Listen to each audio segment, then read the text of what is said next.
भारत कुमार नहीं रहे। 87 वर्ष की अवस्था में उन्होंने कोकिलाबेन अस्पताल में अंतिम श्वास ली। ज्ञान गंगा के इस तीन पत्ती परिवार की ओर से उन्हें श्रद्धांजलि। तो आइए जानते हैं कि कौन थे यह भारत कुमार। मनोज कुमार के नाम से जाने जाने वाले हिंदी फिल्मों के हीरो भारत कुमार के नाम से क्यों विख्यात हुए, इसके पीछे भी एक कहानी है। 1965 में मनोज कुमार शहीद फिल्म बना रहे थे, जो भगत सिंह के जीवन पर आधारित थी। फिल्म बनाने से पहले वे भगत सिंह की मां विद्यावती से मिलने पंजाब गए, जो एक अस्पताल में भर्ती थी, उनका इलाज हो रहा था। जब मनोज कुमार भगत सिंह की मां से मिले तो मां ने यही कहा कि तू तो मेरे बेटे जैसा दिखता है। भाव विभोर मनोज कुमार उनके गले लग गए और फूट फूट कर रोए। फिल्म शहीद बनी, जो पता ही नहीं चलने देती थी यह भगत सिंह की असली कहानी है या पर्दे पर उतारी गई कहानी है। इसे जब भारत के पूर्व प्रधानमंत्री स्वर्गीय लाल बहादुर शास्त्री जी ने देखा तो वे इससे बहुत प्रभावित हुए। 1965 का वह समय था जब पाकिस्तान ने भारत पर हमला कर दिया था। भारत का पाकिस्तान से युद्ध हो रहा था। अमेरिका पाकिस्तान का साथ दे रहा था। भारत में अनाज की भी कमी थी।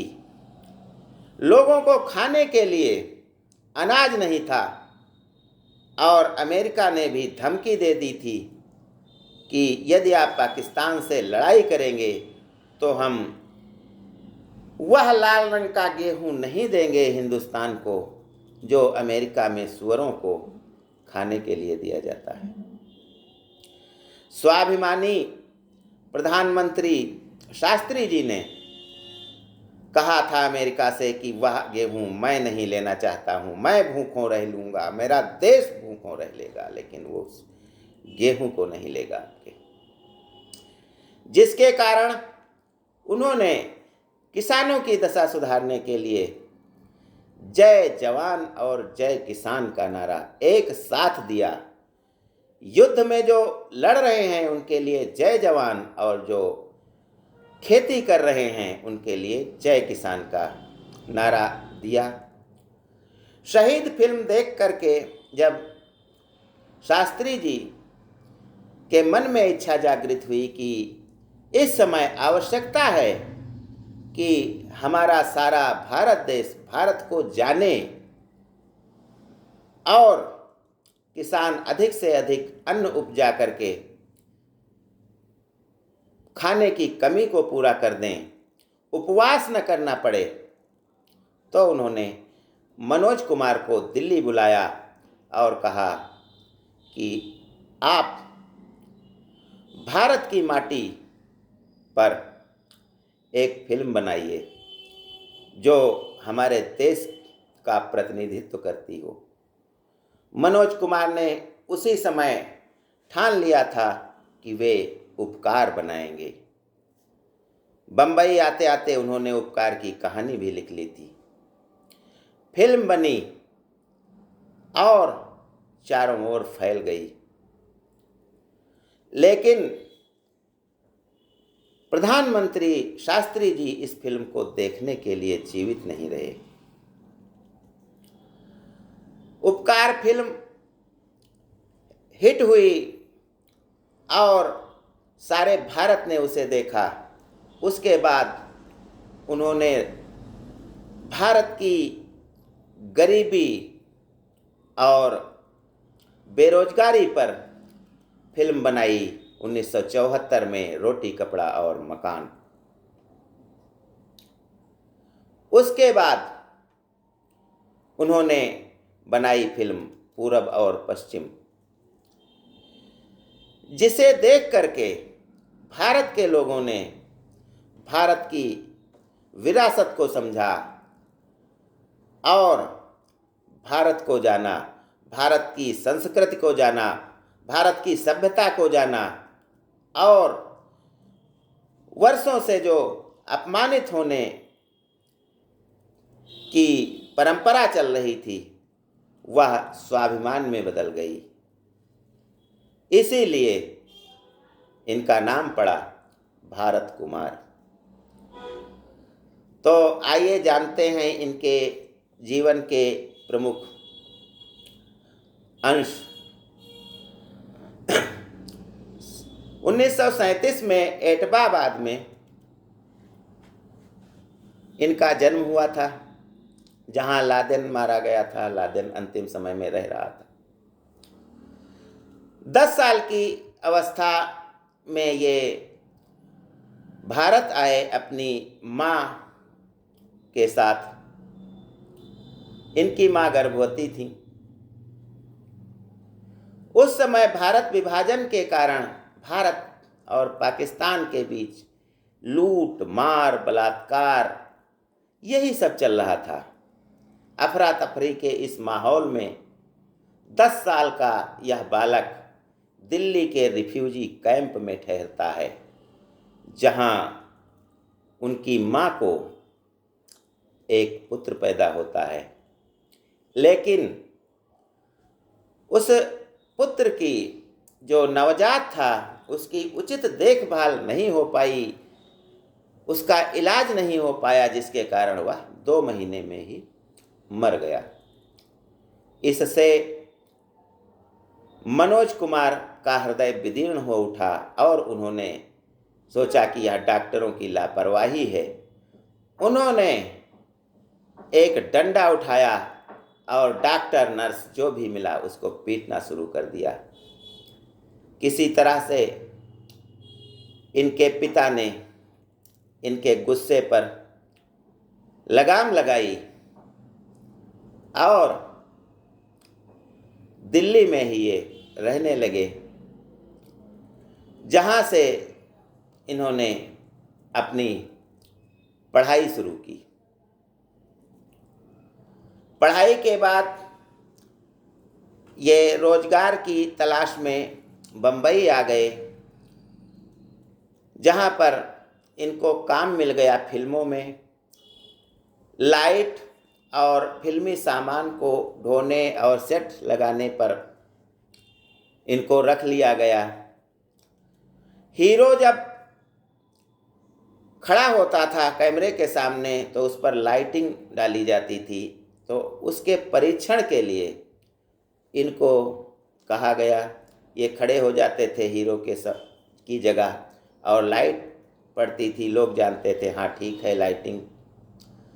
इसी प्रकार से ये जब खड़े होते थे तो लोगों में हलचल मच जाती थी कि यह तो हीरो जैसा दिखता है। इसी कारण इनको कुछ फिल्मों का आमंत्रण मिला। कांच की गुड़िया, वो कौन थी, इन्होंने फिल्में बनाई, औसत सफल रहीं। शुरुआत में इन्हें 11 रुपये फिल्म के मिले, फिर 750 रुपये मासिक पर इन्होंने काम किया और उसके बाद आती है हरियाली और रास्ता, जिसके लिए इन्हें 11,000 रुपये मिले। शहीद उपकार के बाद इन्होंने मुड़कर नहीं देखा और भारत के तिरंगा झंडे के साथ ही खड़े हो गए। इन्हें लोग भारत की पहचान के रूप में जानने लगे। देश प्रेम अगर सीखा किसी ने तो वह मनोज कुमार से सीखा। अपनी संस्कृति को जाना तो मनोज कुमार से जाना।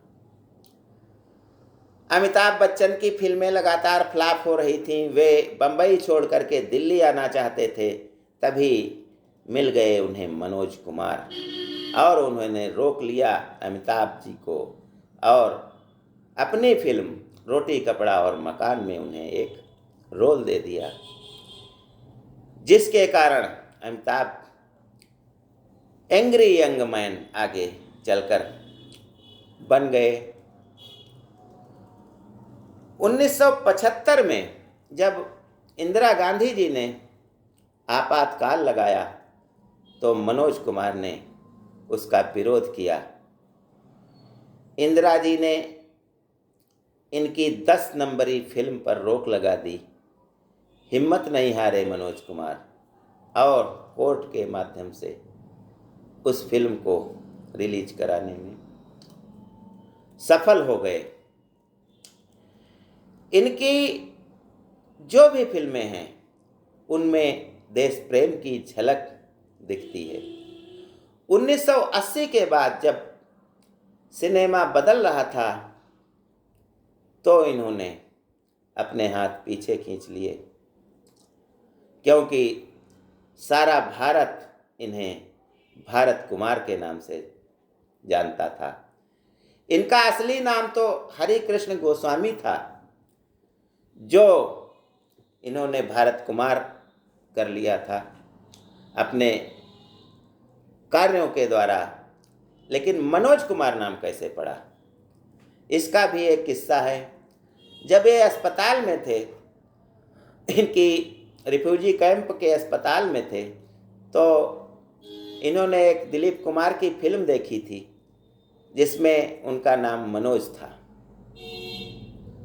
उससे इतना प्रभावित हुए कि इन्होंने अपना नाम भी बदलकर मनोज कुमार रख लिया।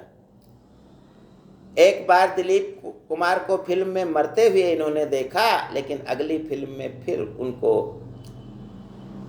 हीरोगिरी करते जब देखते हैं तो अपनी माँ से पूछते हैं कि माँ बताइए, क्या कोई मरकर भी जिंदा हो सकता है? माँ ने कहा वे फरिश्ते होते हैं। इन्होंने कहा मैं भी फरिश्ते बनूंगा, और जुनून के चलते ये बम्बई आकर के एक ऐसे फरिश्ते बने जो आज ही नहीं हमारे इतिहास, फिल्मी इतिहास में अमरता का पद पाए हुए हैं ये। और इन्होंने सदैव हिंदी फिल्मों के लिए अच्छे ढंग से प्रस्तुतिकरण किया। मेरा रंग दे बसंती चोला, मेरे देश की धरती सोना, उगले उगले हीरे मोती, भारत का रहने वाला हूँ, भारत की बात सुनाता हूँ। ऐसे गाने जब हम आज भी सुनते हैं तो हमारे अंदर देश प्रेम की भावनाएं उछाल मारने लगती हैं। ये थे भारत कुमार। लेकिन ऐसे महापुरुष मरते नहीं हैं, वे तो अमर हो जाते हैं। जब कोई बच्चा कहेगा कि मैं भारत कुमार बनना चाहता हूँ, तो वे उसके रूप में आगे आएंगे और फिर से देश के लिए उस बच्चे के माध्यम से कुछ करेंगे। तो मनोज कुमार वास्तव में मरे नहीं हैं। क्यों सजाई है ये चंदन की चिता मेरे लिए, मैं कोई जिस्म नहीं हूं जो जलाओगे मुझे।